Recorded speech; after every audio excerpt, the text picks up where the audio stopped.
How to use Grok AI on Android. Using Grok AI on Android is a fairly simple task.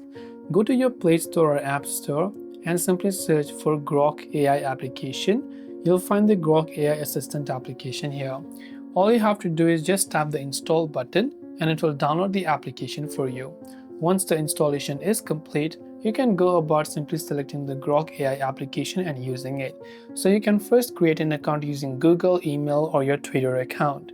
So most people might just continue with Twitter because it comes from Twitter itself, but you can also continue with your Google account per se. When I select continue with Google, if I haven't done so, I can just select that and it will successfully sign me in. And just like any other text-based or large language LLM models, Grok AI will also help you basically fix anything that is related to text, coding, or you can also see it can also create an image and all of the other options right over here.